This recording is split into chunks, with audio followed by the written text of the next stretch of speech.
اعوذ باللہ من الشیطان الرجیم بسم اللہ الرحمن الرحیم۔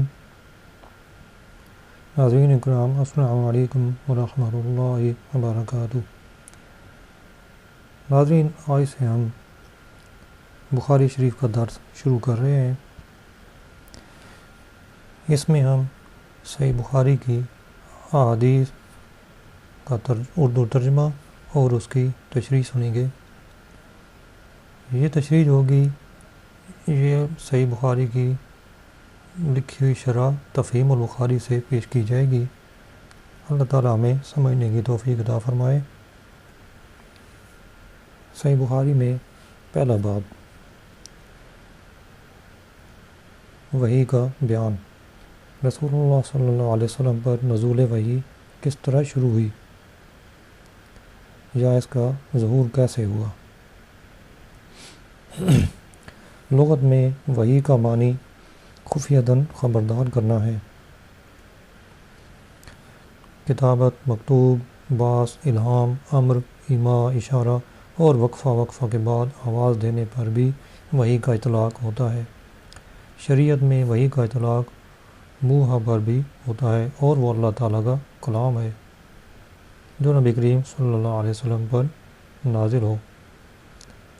قول مرفوع ہے یا مجرور؟ قول مرفوع ہے یا مجرور؟ اگر مرفوع ہو تو باب کے حذف کی تقدیر پر اس کا جملہ پر عطف ہے کیونکہ وہ محل رفع میں ہے۔ قرآن پاک بھی کی آیت ہے کہ اِنَّا أَوْحَيْنَا إِلَيْكَ كَمَا أَوْحَيْنَا إِلَىٰ نُوحٍ وَالنَّبِيِّينَ مِن بَعْدِهِ۔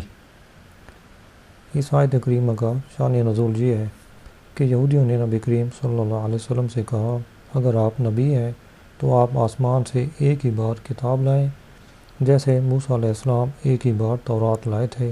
تو اللہ تعالیٰ نے یہ آیت نازل فرمائی، یعنی اللہ تعالیٰ نے انہیں خبردار کیا کہ آپ صلی اللہ علیہ وسلم نبی ہیں۔ جیسے پہلے نبیوں کی طرف وحی کی گئی اسی طرح آپ کی طرف وحی کی گئی ہے، اور آپ کا حکم بھی وہی ہے جو دوسرے نبیوں کا حکم تھا۔ اگر یہ سوال پوچھا جائے کہ آیت کریمہ میں نوح علیہ السلام کو خصوصیت سے ذکر کیا گیا ہے حالانکہ آدم علیہ السلام سب سے پہلے نبی ہیں، اس کا سبب کیا ہے؟ اس کا جواب یہ ہے کہ حضرت نوح علیہ السلام سب سے پہلے صاحب شرع ہیں۔ دوسرا جواب یہ ہے کہ نوح علیہ السلام پہلے نبی ہیں جن کی امت کو عذاب دیا گیا، اس لیے انہیں خصوصاً ذکر کیا تاکہ اس امت مرحومہ کو ان کی امت کا حال دیکھ کر عبرت ہو۔ مگر یہ دونوں جواب کمزور ہیں کیونکہ حضرت آدم علیہ السلام اپنی اولاد کی طرف مبعوث ہوئے تھے، آپ نے ان کو احکام شرع بیان کیے، لہذا آپ پہلے نبی صاحب شریعت ہیں۔ پھر آپ کے بعد نبوت کا بوجھ حضرت شیس علیہ السلام پر ڈالا اور وہ نبی اور رسول تھے۔ ان کے بعد حضرت ادریس علیہ السلام کو قابیل کی اولاد کی طرف مبعوث کیا، پھر انہیں آسمانوں میں اٹھا لیا۔ لہذا یہ کہنا صحیح نہیں کہ حضرت نوح علیہ السلام پہلے صاحب شرع نبی ہیں۔ دوسرا جواب بھی کمزور ہے کیونکہ حضرت شیس علیہ السلام پہلے نبی ہیں جن کی قوم کو عذاب دیا گیا۔ فربری نے اپنی تاریخ میں لکھا ہے کہ حضرت شیس علیہ السلام اپنے بھائی قابیل سے جنگ کرنے گئے اور اپنے والد آدم کی وصیت کے مطابق قابیل کو گرفتار کر کے قید کر دیا اور وہ قید ہی میں کفر کی حالت میں مر گیا۔ لہذا شافعی کا جواب یہ ہے کہ حضرت نوح علیہ السلام دوسرے باپ ہیں اور تمام دنیا والے آپ کی اولاد ہیں۔ اللہ تعالیٰ فرماتا ہے، ہم نے نوح کی اولاد کو باقی رکھا۔ نوح علیہ السلام کے 3 بیٹے تھے جبکہ چوتھے بیٹے کنعان آپ کے حقیقی بیٹے نہیں تھے بلکہ آپ کی بیوی کے پہلے خاوند سے بیٹا تھا اور کفر کے باعث طوفان میں ہلاک ہوا۔ لہذا تمام لوگ سام، حام اور یافس کی اولاد ہیں کیونکہ اصحاب سفینہ کے بغیر، یعنی جو لوگ کشتی میں سوار ہو گئے تھے ان کے بغیر تمام لوگ طوفان میں ہلاک ہو گئے تھے، اور نوح علیہ السلام اور ان کی بیوی اور 3 بیٹے سام، حام، یافس اور ان کی بیویاں، یہ کل 8 افراد زندہ رہے۔ محمد بن اسحاق نے ان کے سوا 10 ذکر کیے ہیں۔ جبکہ مقاتل نے 72 ذکر کیے ہیں، اور ابن عباس رضی اللہ عنہ نے 80 انسان ذکر کیے ہیں۔ لیکن مقصد یہ ہے کہ 8 انسان زندہ رہے تھے اور باقی کشتی سے باہر آنے کے بعد سب مر گئے تھے۔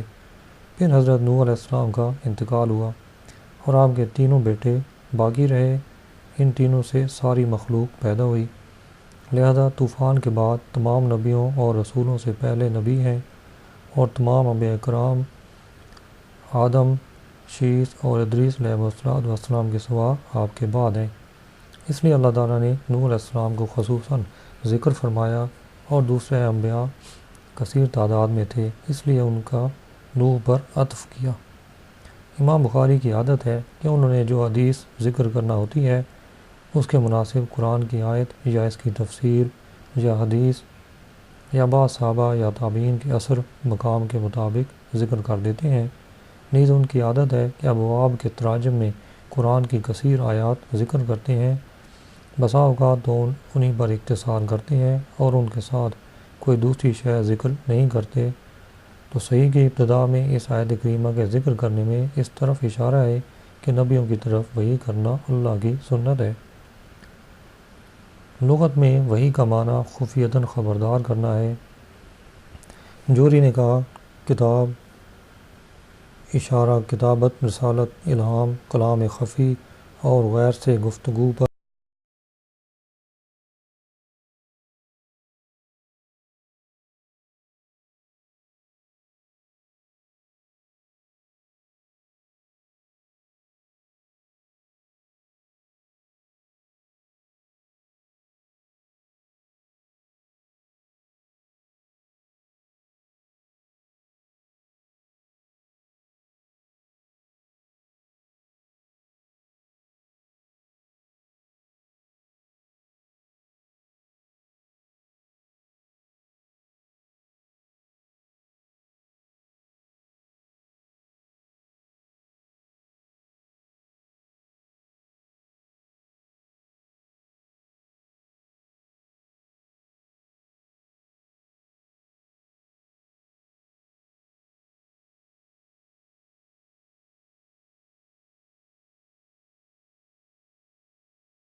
امام بخاری رحمۃ اللہ علیہ نے ابتدا میں یہ حدیث کیوں اختیار کی؟ امام بخاری رحمۃ اللہ علیہ نے کہا، اس حدیث سے مراد یہ ہے کہ انسان جو بھی عمل کرے اس کی نیت میں اخلاص ہونا چاہیے۔ گویا کہ امام نے اشارتاً بتایا کہ اس کتاب کی تالیف میں صرف اللہ کی رضا قصد کی ہے، چنانچہ ان کا مقصد پورا ہوا کہ شرق و غرب میں صحیح بخاری مقبول ہے۔ حافظ ابن مہدی نے کہا، جو کوئی تصنیف کرنا چاہے اسے پہلے یہ حدیث ذکر کرنا چاہیے۔ اگر میں نے تصنیف کی تو ہر باب سے پہلے یہ حدیث ذکر کروں گا۔ اگر کوئی انسان 4 احادیث پر عمل پیرا ہو تو یہی اسے کافی ہے۔ ایک یہ حدیث کہ اعمال نیات کے ساتھ ہے، دوم حلال واضح ہے اور حرام واضح ہے، سوم انسان کے اسلام کی خوبصورتی یہ ہے کہ جو مقصد کی بات نہ ہو اسے ترک کر دے، اور چہارم یہ کہ مومن کامل مومن نہیں ہوتا حتیٰ کہ جو اپنی ذات کے لیے پسند کرتا ہے وہی اپنے مومن بھائی کے لیے بھی پسند کرے۔ امام بخاری رحمۃ اللہ علیہ نے صحیح بخاری کو حدیث الاعمال سے شروع کیا اور حدیث التسبیح سے ختم کیا، کیونکہ اس سے مجالس خوشبودار ہوتی ہیں اور جالسین مجلس سے جو کوتاہی وغیرہ ہو جائے اس سے اس کا کفارہ ادا ہو جاتا ہے۔ علامہ عینی رحمۃ اللہ علیہ نے ذکر کیا کہ اس حدیث کا مورد اگرچہ خاص ہے، جیسے اوپر پہلے ذکر ہو چکا ہے کہ یہ حدیث مہاجر ام قیس کے بارے میں وارد ہوئی، لیکن اس کے الفاظ عام ہیں اور وہی معتبر ہیں، لہذا یہ ہجرت کے تمام اقسام کو شامل ہے۔ بعض علماء نے کہا کہ ہجرت کی 5 اقسام ہیں: اول حبشہ کی طرف ہجرت، دوم مکہ مکرمہ سے مدینہ منورہ کی طرف، سوم قبائل کا جناب رسول اللہ صلی اللہ علیہ وسلم کی طرف ہجرت کرنا، چہارم جو مکہ والوں سے مسلمان ہو اس کا مکہ سے ہجرت کرنا، پنجم جس سے اللہ تعالیٰ نے منع فرمایا ہو اسے ترک کر دینا۔ ان 5 کے ساتھ 3 اور ہیں۔ اول یہ کہ حبشہ کی طرف دوسری بار ہجرت کرنا، کیونکہ حضرات صحابہ کرام نے حبشہ کی طرف 2 بار ہجرت کی تھی۔ دوم جو کوئی کفرستان میں مقیم ہو اور اظہار دین پر قادر نہ ہو تو اس پر بلاد اسلام کی طرف یعنی اسلامی ممالک کی طرف ہجرت کرنا واجب ہے۔ سوم آخر زمانہ میں شام کی طرف ہجرت کرنا جبکہ فتنوں کا عام ظہور ہوگا۔ اگر یہ سوال پوچھا جائے کہ بخاری مسلم میں ابن عباس نے رضی اللہ عنہ سے روایت ہے کہ جناب رسول اللہ صلی اللہ علیہ وسلم نے فرمایا، فتح مکہ کے بعد ہجرت ختم ہے لیکن جہاد اور نیت باقی ہے، اس طرح کی کثیر احادیث صحیحین میں مذکور ہیں جن سے یہ ظاہر ہے کہ ہجرت ختم ہو چکی ہے۔ اور ابو داؤد اور نسائی میں حضرت معاویہ رضی اللہ عنہ سے روایت ہے کہ میں نے رسول اللہ صلی اللہ علیہ وسلم کو یہ فرماتے ہوئے سنا کہ توبہ کا دروازہ بند ہونے تک ہجرت ختم نہ ہوگی، اور توبہ کا دروازہ بند نہ ہوگا حتیٰ کہ سورج مغرب سے طلوع کرے گا۔ اور امام نے ابن سعدی کے مرفوع حدیث ذکر کی کہ جب تک دشمنان اسلام سے جنگ ہوتی رہے گی ہجرت ختم نہ ہوگی۔ اور امام احمد رحمۃ اللہ علیہ سے ایک مرفوع روایت یہ ہے کہ جب تک جہاد ہوتا رہے گا ہجرت ختم نہ ہوگی۔ اس کا جواب یہ ہے کہ ابتدائے اسلام میں ہجرت فرض تھی، پھر جب مکہ فتح ہوا تو اس کی فرضیت منسوخ ہو گئی اور اس کا استحباب باقی رہا، لہذا جو ہجرت ختم ہو چکی ہے وہ فرض ہجرت ہے اور جو باقی ہے وہ مستحب ہجرت ہے۔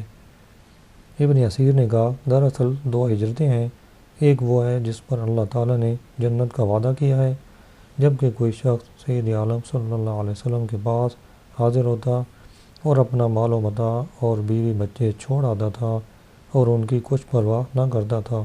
جب مکہ فتح ہوا تو یہ ہجرت ختم ہو گئی۔ دوسری ہجرت وہ ہے جو اعراب میں سے بعض لوگ ہجرت کرتے اور مسلمانوں کے ساتھ مل کر جہاد کرتے، اور ان سے وہ فعل نہ ہوا جو اصحاب ہجرت نے کیا تھا، وہ ہجرت باقی ہے، ختم نہیں ہوگی حتیٰ کہ توبہ کا دروازہ بند ہو جائے۔ ایک اور حدیث سے ظاہر ہوتا ہے کہ ہجرت باقیہ سے مراد گناہوں سے ہجرت کرنا ہے۔